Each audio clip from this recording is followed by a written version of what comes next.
I never read Little Women or saw any of the previous filmed versions, so this was my first exposure to the story, and I knew basically nothing about it going in.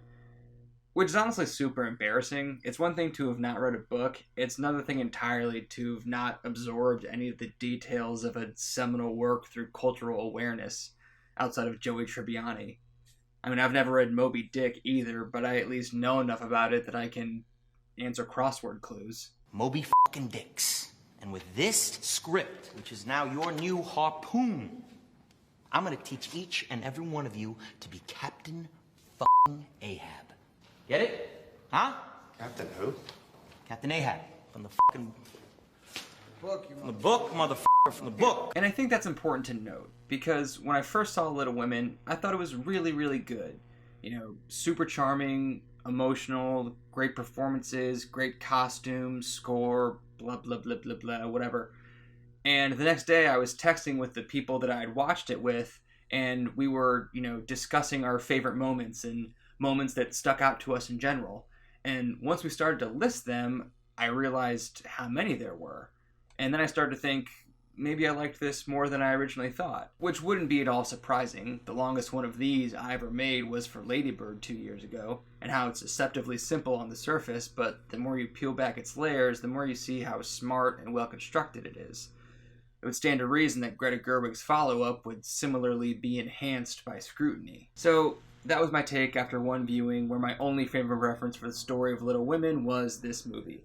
And the headline is, it's really great, and it only gets better the more you think about the things that it's doing. And then I started to read articles and interviews with Greta Gerwig, where I learned what actually happens in the book. And then I really started to see the things that the movie's doing. First and foremost, apologies to fans of the book for stating the obvious, the movie is taking a linearly told book, where you follow the characters first in childhood and then in young adulthood, and it makes it into a non-linear movie, where you're jumping back and forth between the two timelines. So basically the reverse of what the It movies did in adapting Stephen King's novel. But more importantly, the movie is engaging with the text in meta ways, adapting it, but also updating it, and exploring Louisa May Alcott's relationship with her own novel and the circumstances under which she wrote it. And by the time I saw the movie a second time, I thought it was utterly incredible, and I was basically skipping out of the theater. I was so excited. Both the book and the movie tell the story of the March sisters, Jo, Meg, Beth, and Amy. This is Meg, Amy, Beth, and Jo. In 1861, they're all living in Concord, Massachusetts with their mother, Marmee, played by Laura Dern, while their father is off fighting in the Civil War.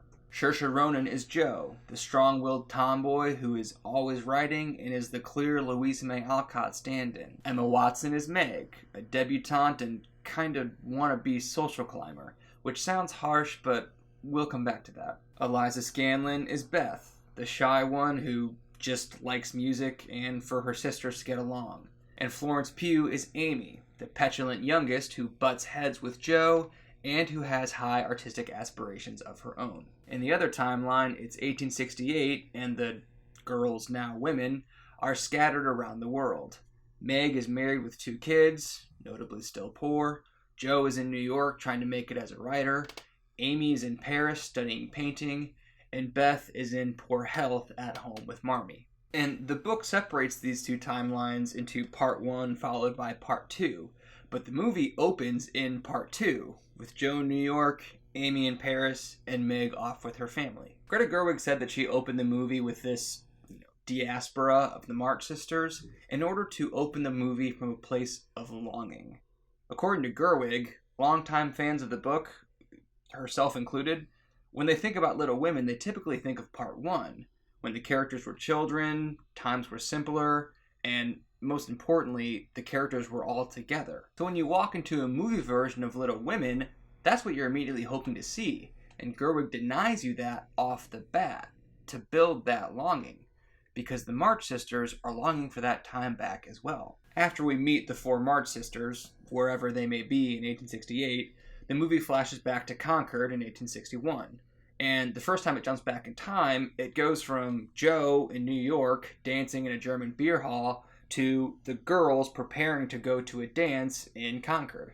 So dancing is the through line that takes you through the time jump. In fact, I think the actual cut is Joe in 1868 constantly switching dance partners over and over, and then the first line you hear in 1861 is Meg saying, "I know just who I'll dance with," at their holiday party they're about to go to. I'm not saying it's particularly subtle, but I think it's actually helpful for the first time jump to be not subtle like that, because it's priming the audience. It's telling us how the movie works. It's letting us know that, hey, this is something we're going to be doing. We're going to be going back and forth in the timelines, and here's a helpful through line to help you through the first one. Another way that the movie helps you is with the visuals and the color palette.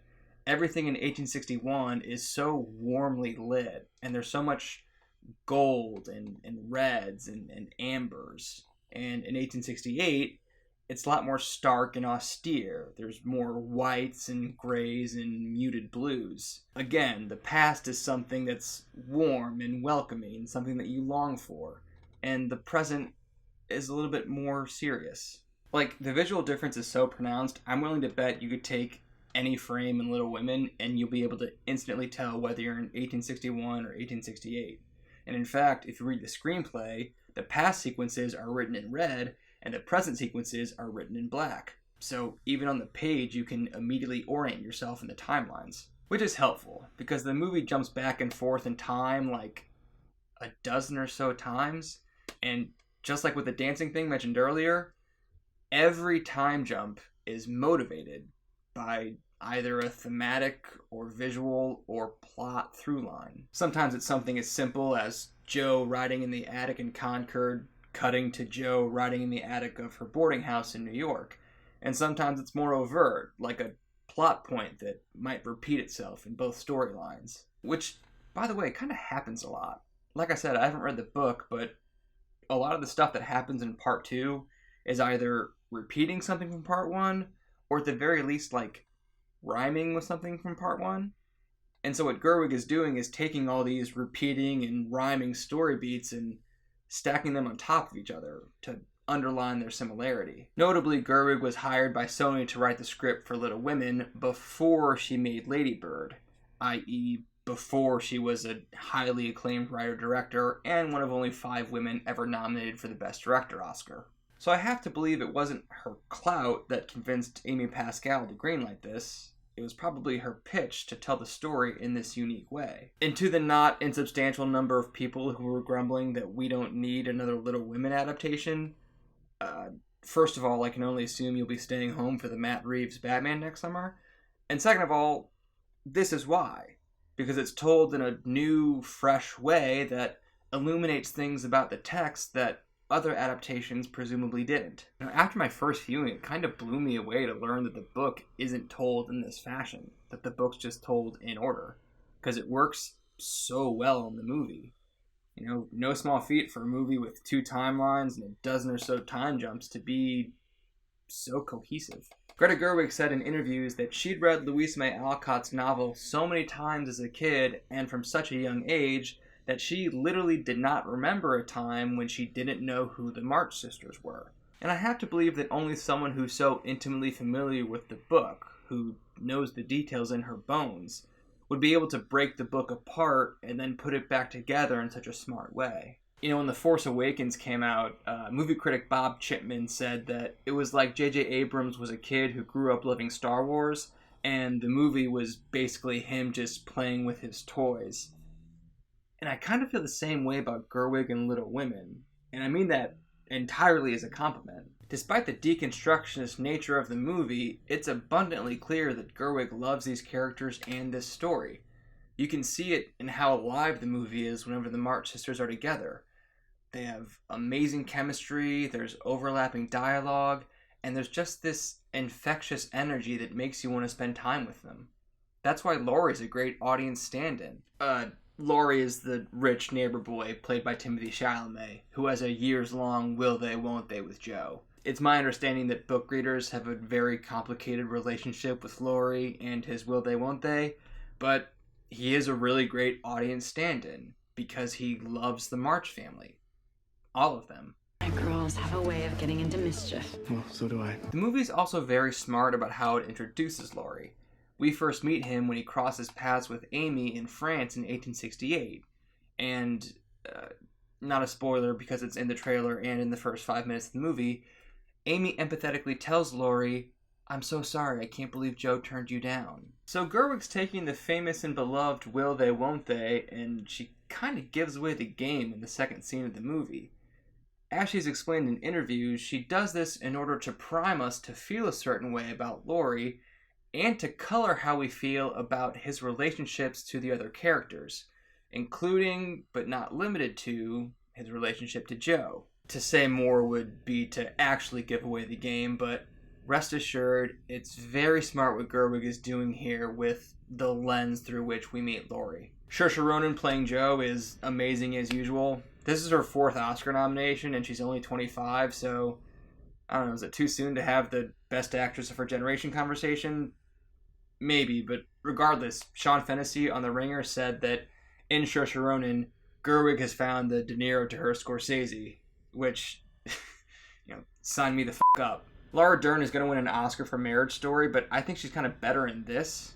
Like, Marriage Story is the flashier, more monologue-y role, but this is the warm, empathetic Laura Dern that we all know and love. In my notes, I have a bullet point that just says Florence Pugh in all caps, so Florence Pugh! For reasons I completely understand, apparently Amy is the most hated character in the book by far, and yet she's kind of my favorite character in this movie, due in no small part to Florence Pugh's performance. And also because Amy gets the speech in the middle of the movie that kind of sums up the movie's thesis in a way. I saw this over Christmas with my mom and my sister-in-law. My dad and brothers declined to join. And when we got back, my dad asked me what the movie was about. And pulling from Amy's thesis speech, I said that it was about economics. And in interviews, Greta Gerwig has emphasized that both the book and the movie are about economics, particularly the economics of being a woman in the 19th century. Yes, there's a driving narrative mostly centered around the March sisters returning home when Beth gets sick, and the past scenes build to the characters getting to where we meet them in the present, and the present scenes build to a sort of reckoning and reconciliation, but the driving theme is economics. In the opening scene, Jo haggles with a publisher about payment for one of her short stories, accepting substantial edits to her work in order to get paid. The first time we meet Meg, she's pressured into buying silks that she can't afford.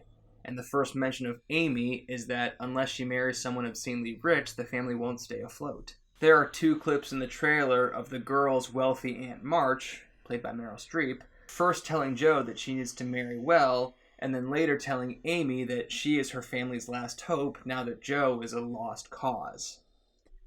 Which brings me to Amy's thesis speech. I've always known I would marry Rich. Why should I be ashamed of that? There's nothing to be ashamed of, as long as you love him. Well, I believe we have some power over who we love. It isn't something that just happens to a person. I think the poets might disagree. Well, I'm not a poet. I'm just a woman. And as a woman, there's no way for me to make my own money. Not enough to earn a living or to support my family. And if I had my own money, which I don't, that money would belong to my husband the moment we got married. And if we had children, they would be his, not mine. They would be his property. So don't sit there and tell me that marriage isn't an economic proposition, because it is. It may not be for you, but it most certainly is for me. Fun anecdote, during the casting process, Greta Gerwig was meeting with Meryl Streep over coffee to discuss being in the movie. And Meryl Streep was just talking in general about the book and about the time period and about being a woman in that time period. And she basically just said all of that. And so Gerwig just took what she said and made Amy the mouthpiece for it. I mentioned offhand earlier that Meg is kind of a wannabe social climber, but that's just another way of saying that she wants a better life for her and her family. Tied to the economics theme is the theme of artistry. Jo wants to be a writer and Amy wants to be a painter, and both have to make economic concessions on those artistic ambitions. And this is where Louisa May Alcott comes in. She wrote Little Women at the urging of her publisher, who wanted her to write a story about little girls with widespread appeal. And Louisa May Alcott didn't want to. She always preferred to write stories about boys, and she confided in correspondence that she wouldn't know how to write girl stories, outside of just writing about her and her sisters.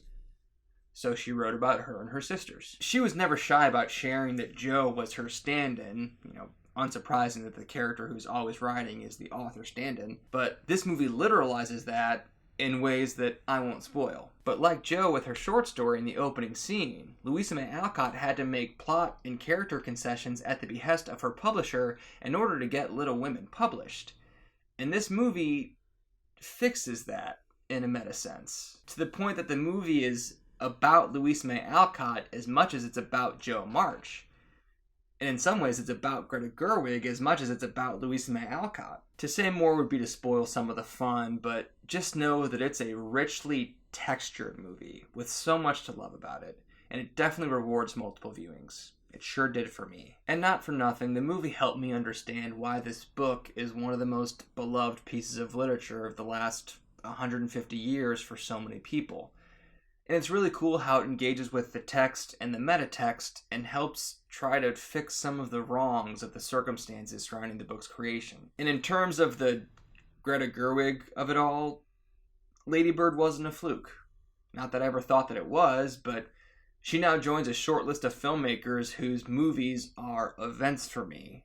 The Coen brothers or Paul Thomas Anderson or Tarantino, where I'm obsessively tracking production and I watch the trailer a dozen times and I'm counting down the days to the release date. She's one of those filmmakers for me now. I said it in my review for Lady Bird, but I'll say it again. If we're lucky, she's going to make a lot more movies, and I hope she gets to make as many as she wants to. Because based on a sample size of 2, I'm going to be in her corner for years to come, and always there on opening night.